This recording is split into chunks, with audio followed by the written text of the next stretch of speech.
ലളിതാ സഹസ്രനാമത്തിലെ 152வது ശ്ലോകം 797லேருந்து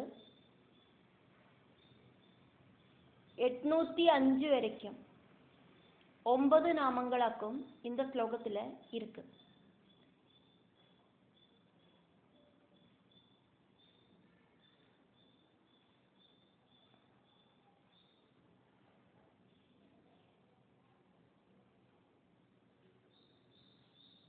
എല്ലാ കലകളോട് ആസ്ഥാനം ദേവിയാക്കും.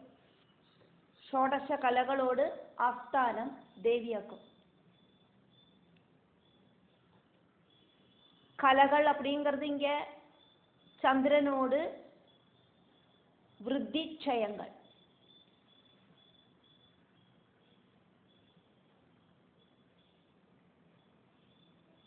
அதே மாதிரி காவியம் அப்படிங்கிற கலை அதுவும் தேவிதான். நவரசங்கள் தெரிஞ்சவளாக்கும் தேவி. பிரம்மானந்தத்தோடு ஆஸ்தானம் தேவியாக்கும். 36 தத்துவங்கள் சேர்ந்து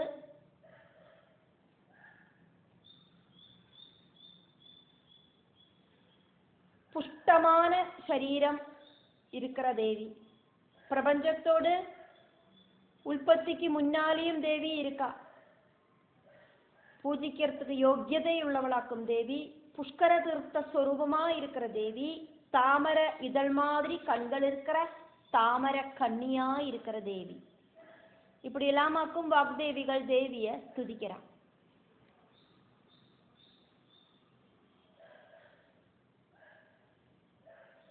கலாநிதிஹி,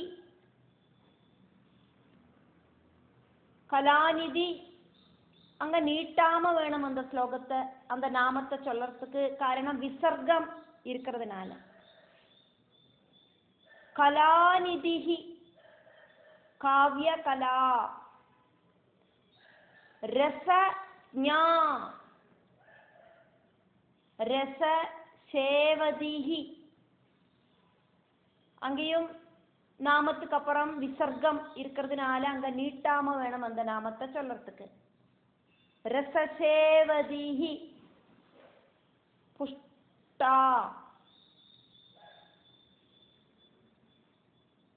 புராதனா பூஜ்யா புஷ்கரா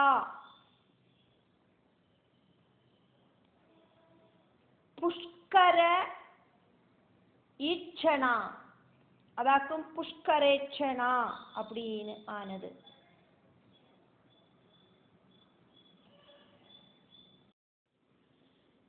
கலாநிதி காவ்யகலா ரசஞா ரசசேவதி புஷ்டா புராதனா பூஜ்யா புஷ்கரா புஷ்கரேட்சணா.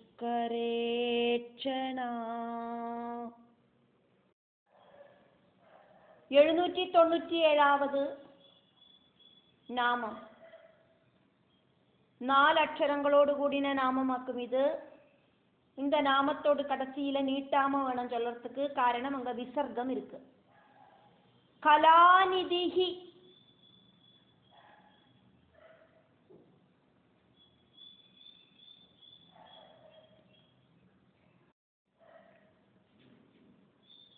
விசர்க்கத்துக்கு அப்புறமா க ப க ஷ ச இப்படியெல்லாம் அக்ஷரங்கள் வருது அப்படின்னாக்கா அந்த விசர்க்கம்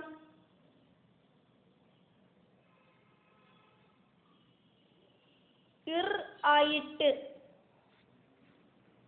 அதானது ரேபமாயிட்டு மாறாது. அதனால இங்க அந்த நாமத்தை அடுத்த நாமமா இருக்கிற காவியகலா அப்படிங்கிறதுல கூட்டி சேர்க்கிறதுக்கு சாதிக்காது. கலாநிதிர் காவியகலா அப்படின்னு சொல்றதுக்கு சாதிக்காது. அதனால கலாநிதிஹி அப்படிங்கிற நாமம் 4 அக்ஷரங்களோடு கூடின நாமம். கலகளோடு ஆஸ்தானமாயிட்டு இருக்கிறவள், கலகளோடு இருப்பிடமான சந்திரனை சிரசில அலங்காரமாயிட்டு தரிச்சுருக்கிற தேஜோரூபிணியாயிருக்கிற தேவி. கலாநிதிஹி சந்திரன் அப்படின்னாக்குமே இதுக்கு அர்த்தம் ராத்திரி காலங்களில மனசுக்கு குளிர்மைய கொடுக்கிற சந்திரன்.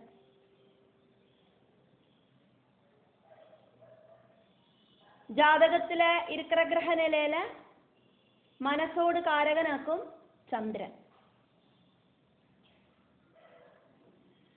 சந்திரன் நல்ல பொசிஷன்லயாக்கும் ஜாதகத்துல இருக்கு அப்படின்னா நல்ல ஒரு மனசோடு உடமையாயிருக்கும் அந்த ஜாதகன். சந்திரனோடு நிக்கிற ஸ்திதி, சந்திரனோடு கூட நிக்கிற கிரகங்களோட யோகம், சந்திரனை பார்க்கிற கிரகங்களோடு அந்த ஒரு ஸ்திதி, இதெல்லாத்தையும் பேஸ் பண்ணிட்டாக்குமே சந்திரன் எந்த நிலைமையிலேயாக்கும் ஜாதகத்துல இருக்கு அப்படிங்கிறத பார்க்கிறோம். அதே மாதிரி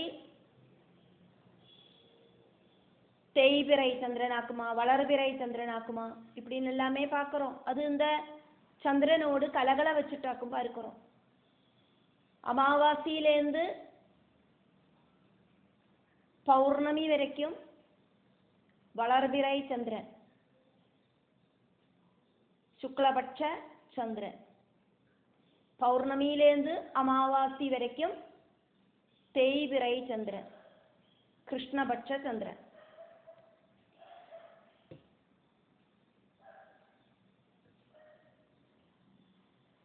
சந்திரன்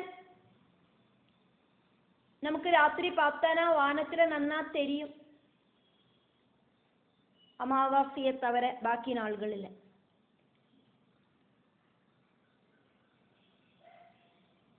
அமாவாசை முடிஞ்சு சந்திரன் இப்படி கொஞ்சம் கொஞ்சமா படிப்படியாயிட்டு தெளிஞ்சு தெளிஞ்சு ஒவ்வொரு நாளைக்கும் வந்து வந்து கடைசியில பௌர்ணமியில பூர்ண சந்திரன் ஆயிட்டு தெரிவர். தேவியோடு சக்தியினாலேயாக்கும் சந்திரன் இப்படி ஜொலிக்கிறார். அத்ரி மகர்ஷிக்கு பத்னியான அனசூயில ஜனிச்ச புத்திரனாக்கும் சந்திரன். மனசோடு காரகனாக்கும் சந்திரன் அப்படின்னு சொன்னோமே.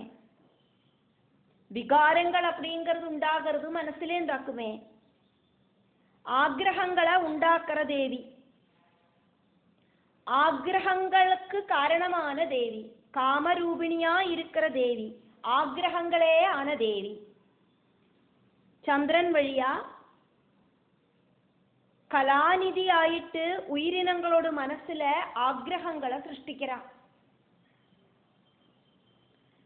கலாநிதியான தேவியோடு பிரீதிக்காயிட்டு அனுஷ்டிக்கிற விரதமாக்கும் பௌர்ணமி விரதம். தேவிக்கு பூஜை செய்யறதுக்கு, தேவி உபாசனை செய்யறதுக்கு ரொம்ப ரொம்ப முக்கியமான நாளாக்கும் இது பௌர்ணமி நாள்.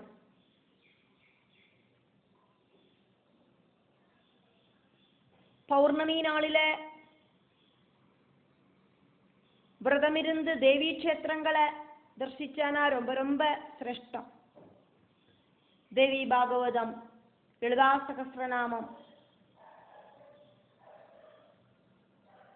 இதெல்லாம் பாராயணம் செய்யறதும்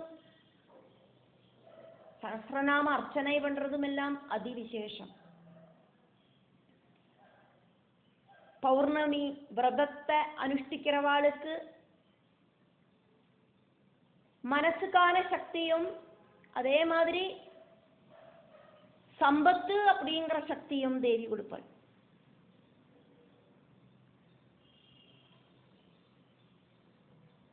ஜாதகத்தில் சந்திரதசை நடக்கிற காலத்தில் அந்த சந்திர பகவானோடு பிரீதிக்காயிட்டு பௌர்ணமி விரதம் அனுஷ்டிக்கப்படுறது.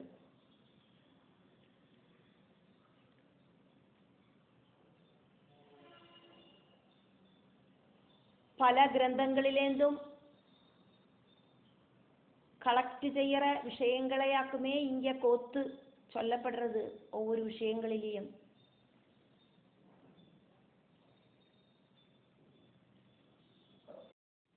798வது நாமம் 4 அக்ஷரங்களோடு கூடின நாமம் காவ்யகலா. காவ்யம் அப்படிங்கிற கலாரூபமா இருக்கிறவளாக்கும் தேவி.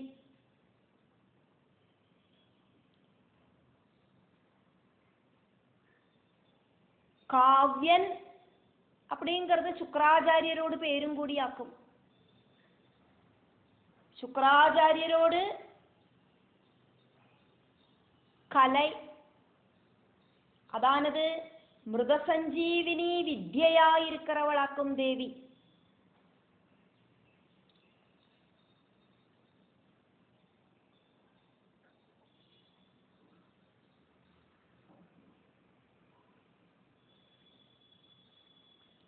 കവിയോട് കർമ്മമാക്കും കാവ്യം.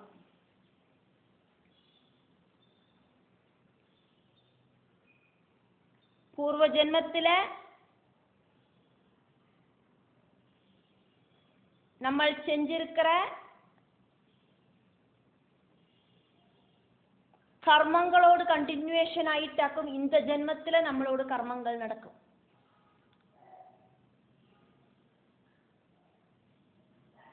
பூர்வ ஜென்மத்தில்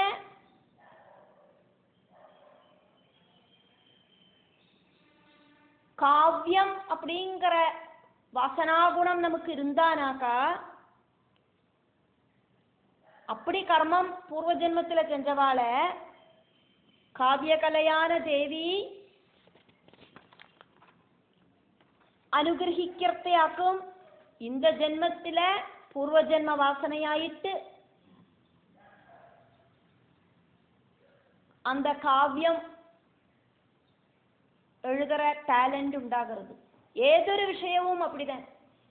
பூர்வ ஜென்மத்தில் ஜோதிஷாஸ்திர பாண்டித்யம் இருந்தானாக்கா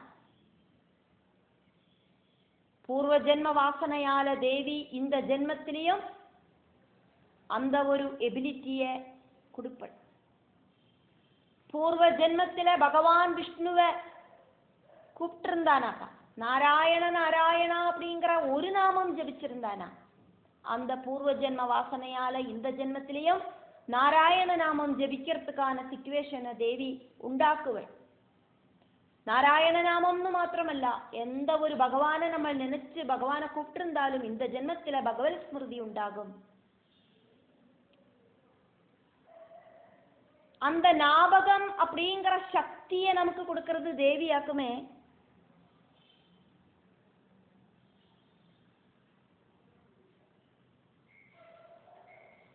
വാണിയിടുക നാരദമെന്നുടെ നാവുതന്മേൽ വാണിമാതാവേ സ്വർണ വിഗ്രഹേ വേദാത്മികേ.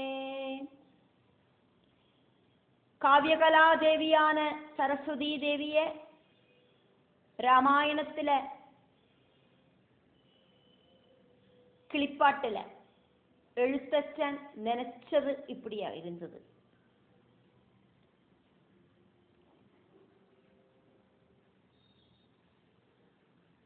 വാക്കുകളോട് അമ്മാവും അക്ഷരസ്വരൂപിണിയും വേദസ്വരൂപിണിയുമാണ് സരസ്വതി ദേവി കിട്ട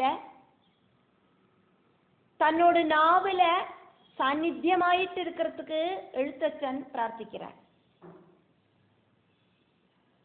கொஞ்சம் கூட டிலே பண்ணாதக்கி தயங்காம நாக்குல சரஸ்வதி தேவி நர்த்தனம் ஆடணும் அப்படின்னு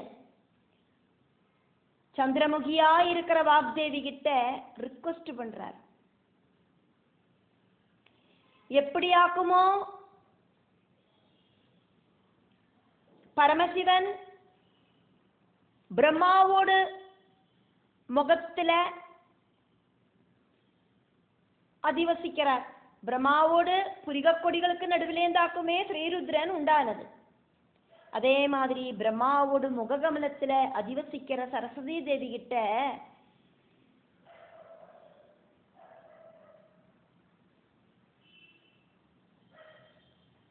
காவியங்கள் இப்படி மனசுல தெளிஞ்சு வரணும் அப்படின்னு பிரார்த்திக்கிறார்.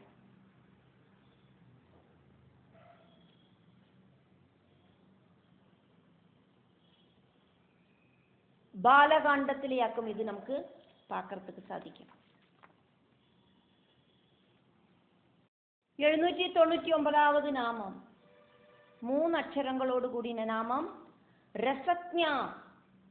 നവരസങ്ങളെ തെരിയറവളാക്കും ദേവി, രുചി തെരിഞ്ഞുക്കറവളാക്കും ദേവി, രസനാസ്വരൂപിണിയാക്കും ദേവി.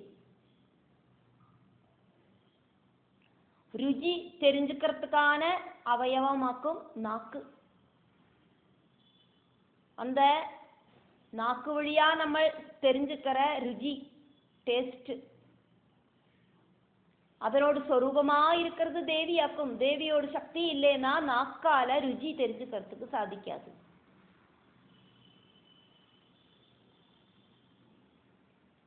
எட்டு விதத்துல இருக்கிற ரசங்கள் இருக்கு அப்படின்னாக்குமே നാട്യശാസ്ത്രത്തില് ചൊല്ലപ്പെടുന്നത് ശൃംഗാരം, ഹാസ്യം, കരുണை, രൗദ്രം, வீரம், பயானகம், பீபல்சம், அத்புதம், இப்படி இருக்கிற 8 ரசங்கள். அதோடு கூடிட்டு சாந்த ரசம், இப்படி நவரசங்கள்.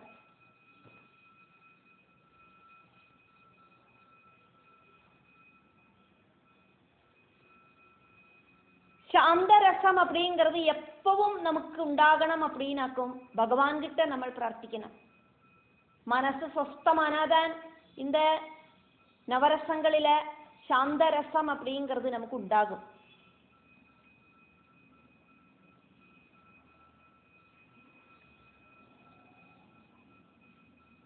ശൃംഗാര രസത്തോട് ഭാവം அப்படிங்கிறது രതിഭാവം. ഹാസ്യത്തോട് ഭാവം ചിരിപ്പ്. കരുണയോട് ഭാവം ശോകം. രൗദ്രത്തോട് ഭാവം ക്രോധം. വീരത്തോട് ഭാവം ഉത്സാഹം. ഭയാനകത്തോട് ഭാവം ഭയം. ബീഭത്സത്തോട് ഭാവം വെറുപ്പ്. ആശ്ചര്യത്തോട് ഭാവം அதிசயம். சாந்தரசத்தோடு பாவம் அப்படிங்கிறது இந்திரிய கண்ட்ரோல்கள் உண்டாகிற அந்த சமமாக்கும். அப்போ பகவான் கிட்ட நம்ம பிரார்த்திக்க வேண்டியது மனசுக்கு நிம்மதியை தரணுமே பகவானே, சொஸ்ததை உண்டாகணுமே அப்படின்னு பிரார்த்திச்சானா நமக்கு இந்திரிய ஜெயம் வந்து சேரும். மனசு சொஸ்தமாகும், இந்திரியங்களும் மனசும் அடங்கி நிற்கும். இதெல்லாம் தேவி கிட்டேந்தாக்கும் நமக்கு கிடைக்கணும். அப்ப தேவிய பிரார்த்திக்கத்தான் வேணும். மனசுக்கு நிம்மதியை தரணமே தேவி அப்படின்னு பிரார்த்திச்சானா அதுல இந்திரிய கண்ட்ரோலும் இன்க்ளூடு. தேவியோடு நவரசங்களில சாந்தரசம் அப்படிங்கிற அந்த பாவத்தை தேவி நமக்கு தருவள். 800வது நாமம் 5 அக்ஷரங்களோடு கூடின நாமம் ரசசேவதிஹி. இங்கேயும் நாமத்துக்கு அப்புறம் நீட்டக்கூடாது, காரணம் அங்க விசர்க்கம் இருக்கு.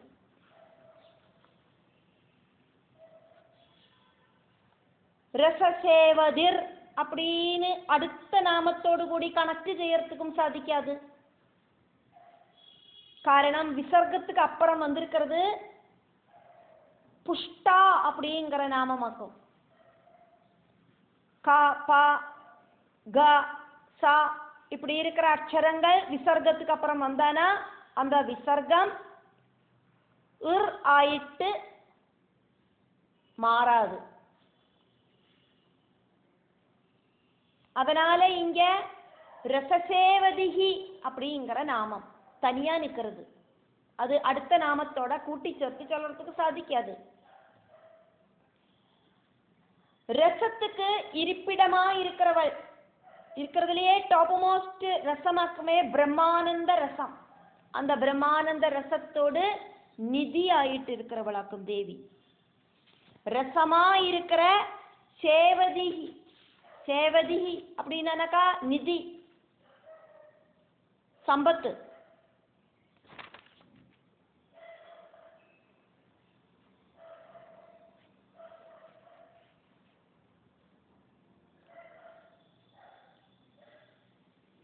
இருக்கிறதுலயே பெரிய ரசம் அப்படிங்கிற நிதி அப்படிங்கிறது பிரம்மானந்தமாக்கும். பிரம்மானந்தத்துக்கு இவ்வளவுதான் பிரம்மானந்தம் அப்படிங்கிற ஒரு லிமிட் இல்லை, எப்பவும் இருக்கக்கூடியதாக்கும் அந்த பிரம்மானந்தம்.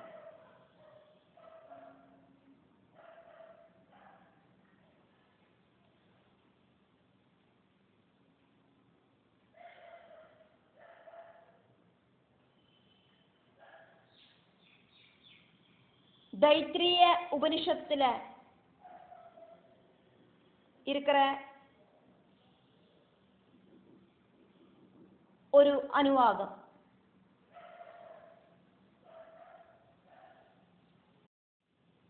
தைத்திரிய உபனிஷத்துல பிரம்மானந்த வல்லியில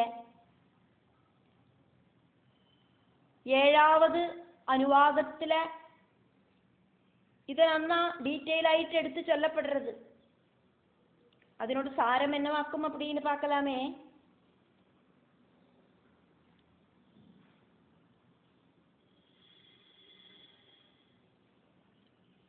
असत् वा इदम् अग्र आसीत्, इदम् अग्रे आसीत्, ततः वै सद् अजायत, तदात्मानं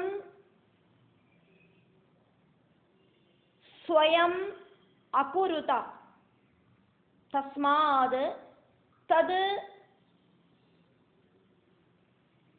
सुकृतम् उच्यते इति यद् वै तद् सुकृतम्, रसः वै सः रसम्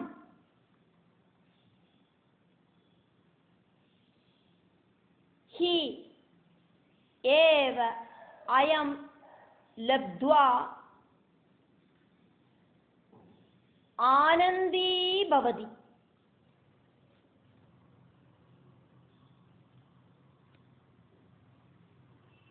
இதம் இது, அக்ரே முன்னால, அசத்வை அசத்தேதான், ஆசீது ஆயிருந்தது, ததஹா அதிலேந்து, சத் சத்து, அஜாயதா உண்டாச்சு, தது அது, ஸ்வயம் தன்னைத்தான், ஆத்மானம் ஆத்மாவை, அகுருதா உண்டாக்கித்து, தஸ்மாது அது காரணமாயிட்டு, தது அது, ஸ்வக்ருதம்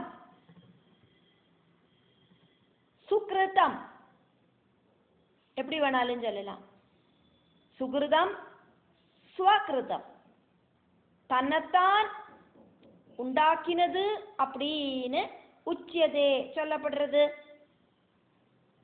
இது அப்படின்னு எது ஏதொன்னாக்குமோ, தத் சுக்ருதம் வை அந்த சுக்ருதம் அப்படின்னு ஃபேமஸா இருக்கு, சஹ அது, ரசஹா வை ரசம் அப்படின்னு ஃபேமஸா இருக்கு.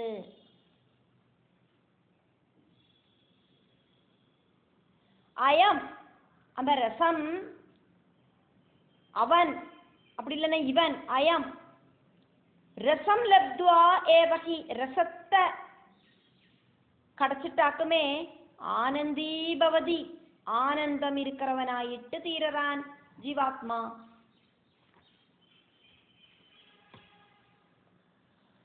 இந்த பிரபஞ்சம் உண்டாகிறதுக்கு முன்னால அது அசத்தாய் இருந்தது. அதிலேந்து சத்தான ஆத்மா உண்டாச்சு. அதனால அத சுக்ருதம் அப்படின்னு சொல்லப்படுறது. சுக்ருதமே தான் ரசம் அப்படிங்கிற பேரில ஃபேமஸ் ஆச்சு. ரசம் இருக்கிறதுனாலேயாக்கும் ஆனந்தம் அனுபவிக்கிறதுக்கு சாதிக்கிறது. பிரம்மம் சுயமா உண்டானதால சுக்ருதம் அப்படின்னு சொல்லப்படுறது. ஸ்வக்ருதம். சுக்ருதத்தை ரசம் அப்படின்னு சொல்றதுக்கு காரணம், அந்த ரசம் இல்லை அப்படின்னா மனுஷனில சுக்ருதம் அப்படிங்கிறது இல்லை அப்படின்னாக்கா மனுஷனில சுவாசோச்சுவாசமும் பிராணனோடு பிரவர்த்தனவும் எப்படி நடக்கும்? ரசசேவதியான தேவியோடு அனுகிரகத்தாலேயாக்கும் உயிரினங்கள் எல்லாம் வாழறது. தேவியோட அனுகிரகம் இல்லை அப்படின்னா உயிரினங்களுக்கு வாழறதுக்கு சாதிக்காது.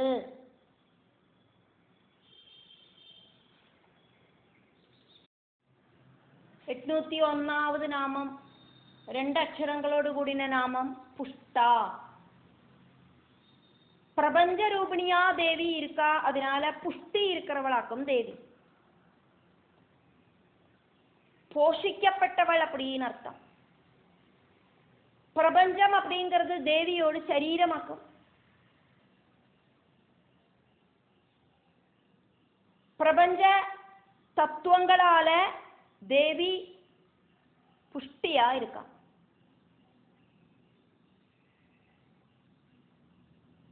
நம்மளோட சரீரத்துல சப்ததாதுக்களுக்கு புஷ்டி இல்லை அப்படின்னாக்கா அது நோய்க்கு காரணமாயிருக்கு.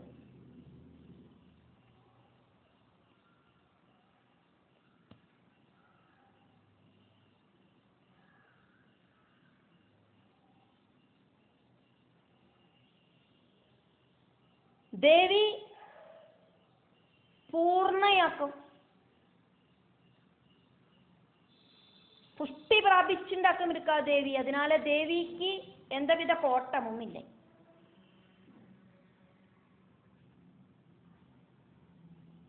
നമ്മളോട് ശരീരത്തിലെ ഓരോ അവയവങ്ങൾക്കും അധിഷ്ഠാന ദേവതകളുണ്ട്.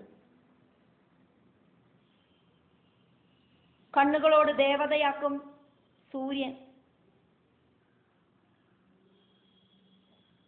കാതുകളോട് ദേവതകൾ അഷ്ടദിക്പാലകர்கள்.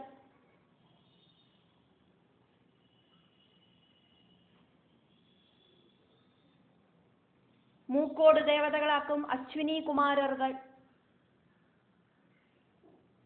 இப்படின்னு நம்மளோட சரீரத்துல எல்லா அவயவங்களுக்கும் அதிஷ்டான தேவதைகள் இருக்கு.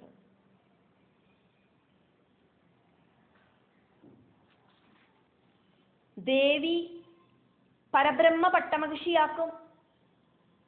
பிரம்மமேதான். அதனால தேவி எப்பவும் பூர்ணையாக்கும்.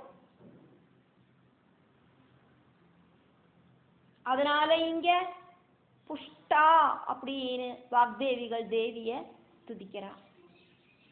802வது நாமம் புராதனா. 4 അക്ഷരങ്ങളോട് കൂടിയ നാമമാക്കും ഇത്. എല്ലാ സൃഷ്ടികൾക്കും മുന്നാല മൂലപ്രകൃതിയായിട്ട് ഇരിக்கிறവൾ.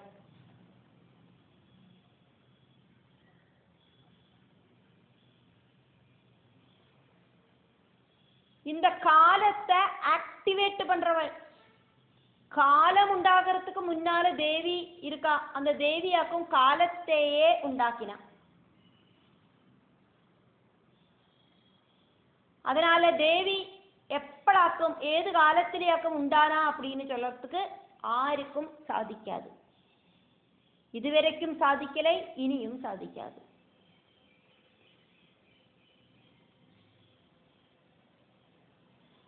தேவி பிரம்ம வித்யாக்கும் அப்படின்னு கேனோபனிஷத்திலேந்தும் தேவி பாகவதத்திலேந்தும் தெரிஞ்சுக்கிறதுக்கு சாதிக்கிறது. அப்படியாக்குமானா முதல்ல உண்டானது ஞான யோகம்.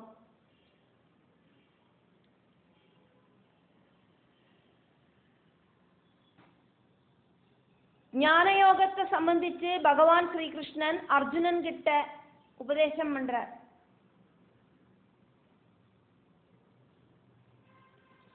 பகவத்கீதையில 4வது அத்தியாயத்துல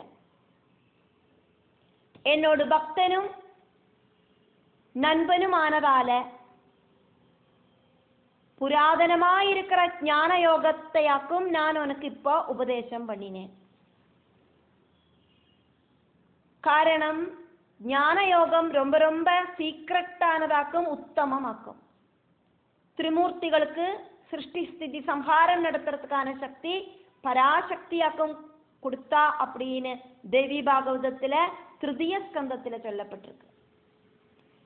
பிரம்மா விஷ்ணு மகேஸ்வரர்களுக்கு முன்னால தேவி இருக்கா.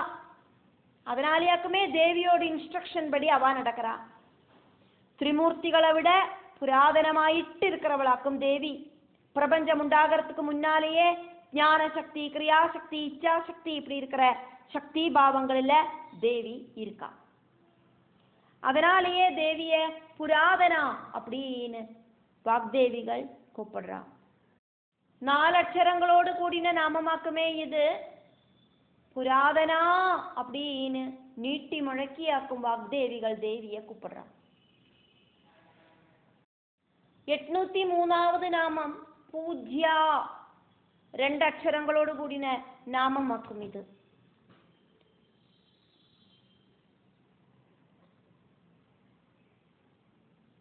எல்லாராலையும் ரெஸ்பெக்டோடு கூடிட்டு பூஜிக்கப்படுறவளாக்கும் தேவி.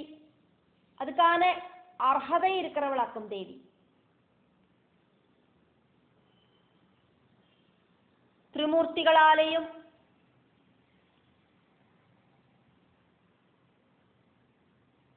உலகத்திலே இருக்கிற அத்தனை தேவதைகளாலேயும் அத்தனை உயிரினங்களாலேயும்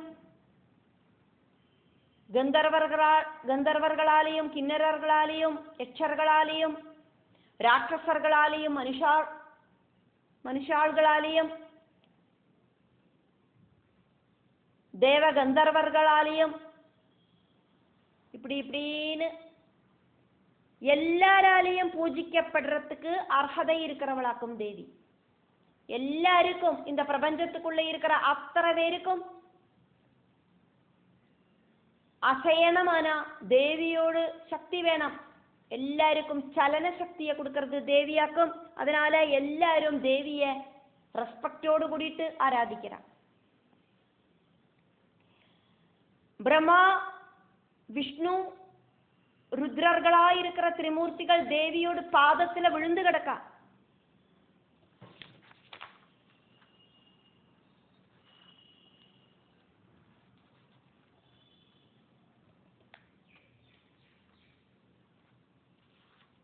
விருத்ராசுரன் தேவேந்திரனை தோக்கடிச்சு தேவலோகத்துல அதிபதியாயிட்டு സ്ഥാനം ഏറ്റുണ്ടോണ ദേവர்கள் സങ്കടത്തോട് കൂടിയിട്ട് മഹാവിഷ്ണുവെ ശരണം പ്രാപിച്ച.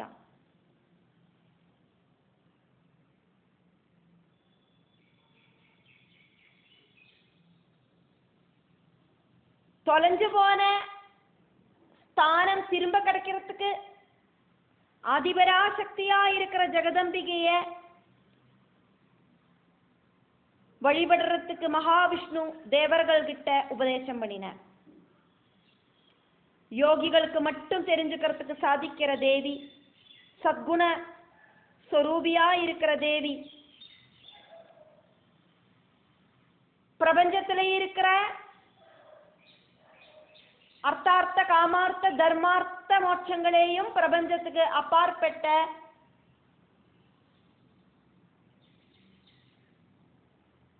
மோட்சம் அப்படிங்கிற புருஷார்த்தத்தையும் கொடுக்கறதுக்கு எபிலிட்டி இருக்கிற தேவி.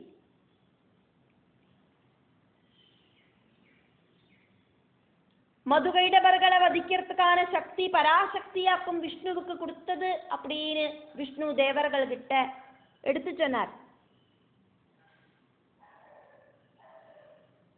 பிரம்மாவும் சிவனும் பராசக்திய டெய்லி பூஜிக்கிறவாளாக்கும் அப்படின்னும் தேவர்கள் கிட்ட பகவான் விஷ்ணு சொன்னார். பகவான் பரமசிவனை பூஜிக்கிறதுக்கான சாஸ்திரத்தை ஆகமம் அப்படின்னும், விஷ்ணுவை பூஜிக்கிறதுக்கான சாஸ்திரத்தை சம்ஹிதா அப்படின்னும், பராசக்தியை பூஜிக்கிறதுக்கான சாஸ்திரத்தை தந்திரம் அப்படின்னும் சொல்லப்படுறது.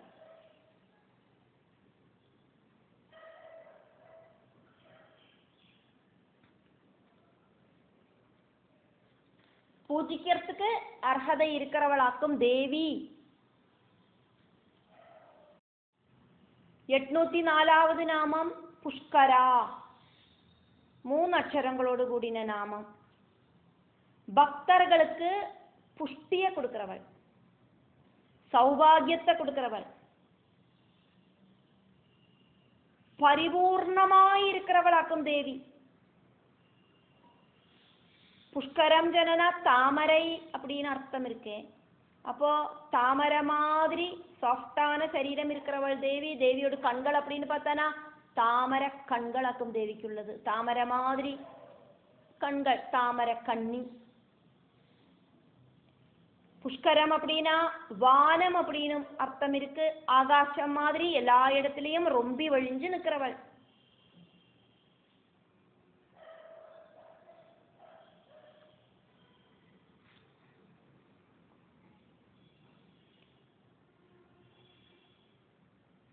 தேவியோடு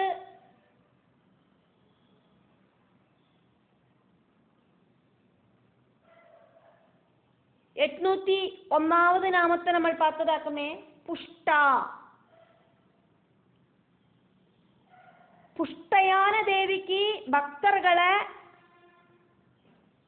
சந்தோஷமாயிட்டு வச்சுக்கிறதுக்கு சாதிக்கும். பக்தர்களுக்கு புஷ்டியை கொடுக்கறதுக்கு சாதிக்கும்.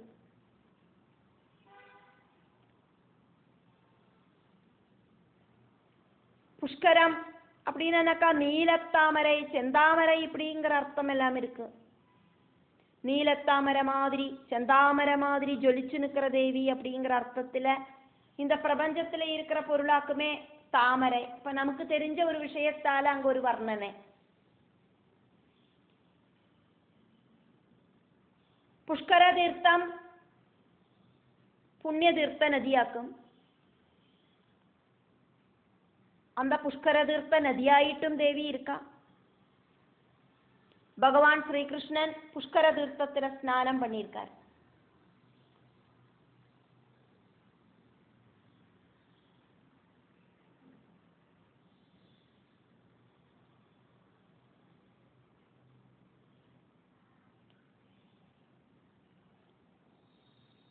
புஷ்கலா அப்படின்னா பூர்ணமா இருக்கிறது அப்படின்னு அர்த்தம். இங்க நம்ம நாமத்துல புஷ்கரா அப்படின்னாக்குமே பார்க்கிறோம்.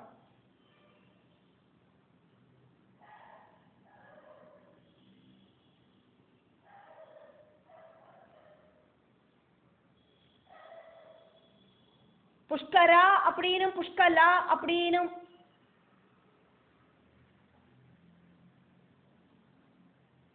பாடபேதம் இருக்கு. அதனாலேயே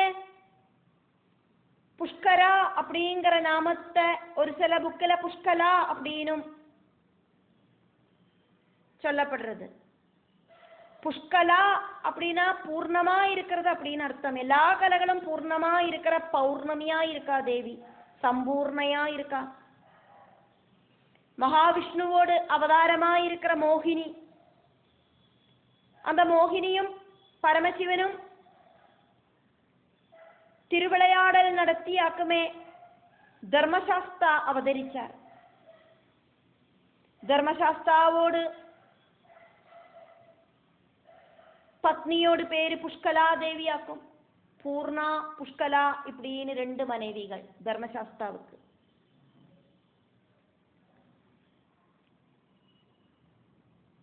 இப்படி இப்படின்னு அர்த்தங்களை நம்ம சொல்லிண்டே போலாம். அப்ப இங்க புஷ்கரா அப்படின்னாக்கும் நாமம் 3 அக்ஷரங்களோடு கூடின நாமமாக்கும். ஒரு சில புக்கில் அது புஷ்கலா அப்படின்னும் இருக்கு. அதையாக்கும் இங்க சொன்னது. 805வது நாமம் புஷ்கரேட்சணா. தாமரை மாதிரி இந்த பிரபஞ்சத்துல இருக்கிற அழகான ஒரு பூவாக்கும் தாமரை. அப்ப நமக்கெல்லாம் தெரிஞ்சுக்கிறதுக்கு வேண்டிட்டு அந்த தாமரையை இங்க எக்ஸாம்பிளுக்கு சொல்லப்படுறது. தாமரை எதழ்கள் மாதிரி அழகான கண்கள் இருக்கிற தேவி.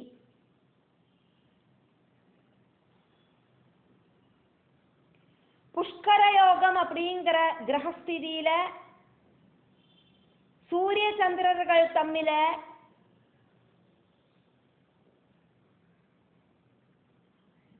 எந்த விதமான ஒரு மனஸ்தாபமும் இல்லாம இருக்கிறதுக்கு வேண்டிட்டு கண்ண மூடாம பார்த்துட்டு இருக்காளாம் தேவி.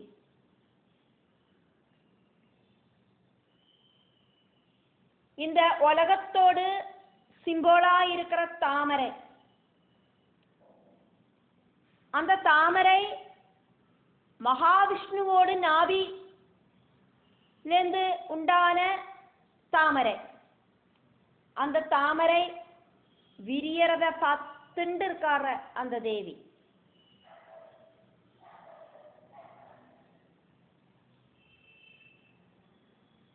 புஷ்கரம் அப்படின்னா பிரளய ஜலம் அப்படின்னு அர்த்தம் இருக்கு. அப்போ பிரளய ஜலத்துல தேவி கண்ணமுடாக்கி பார்த்துட்டு இருக்கா.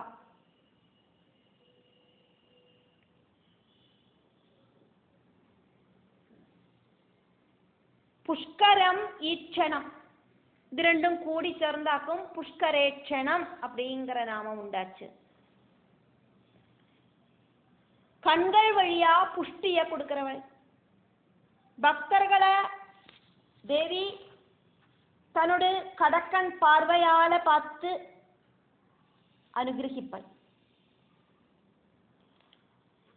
தேவியோட சைதன்யத்தை கண்கள் வழியா பக்தர்களில பிரவேசனம் பண்ண செய்வள் தேவி. தேவியோடு கடக்கன் பார்வை மட்டுமே போதும் பக்தர்களோடு ஆக்கிரகங்கள் எல்லாம் பூர்த்தி ஆகிறதுக்கு. புத்திய வர்த்திப்பிக்கிறதும் ஞானத்தை வர்த்திப்பிக்கிறதும் தேவியோடு கடாட்சத்தால மட்டுமாக்கும்.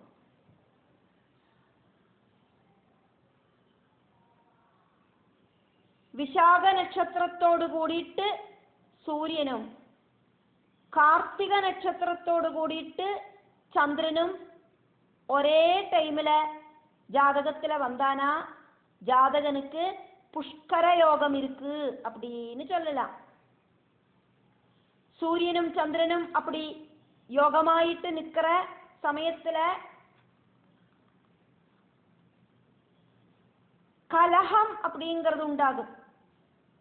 அந்த கிரக யோகத்திலேருந்து பக்தர்களை ரட்சிக்கிறதுக்காயிட்டு தேவி கண்ண மூடாதக்கி இந்த பிரபஞ்சத்தை பாப்பள் அப்படின்னாக்கும் இங்க சொல்லப்படுறது. புஷ்கர யோக சமயத்துல இந்த உலகத்தை காப்பாத்துற தேவிக்கு புஷ்கரேட்சணா அப்படிங்கிற பேரு வாக்தேவிகள் கொடுத்தா.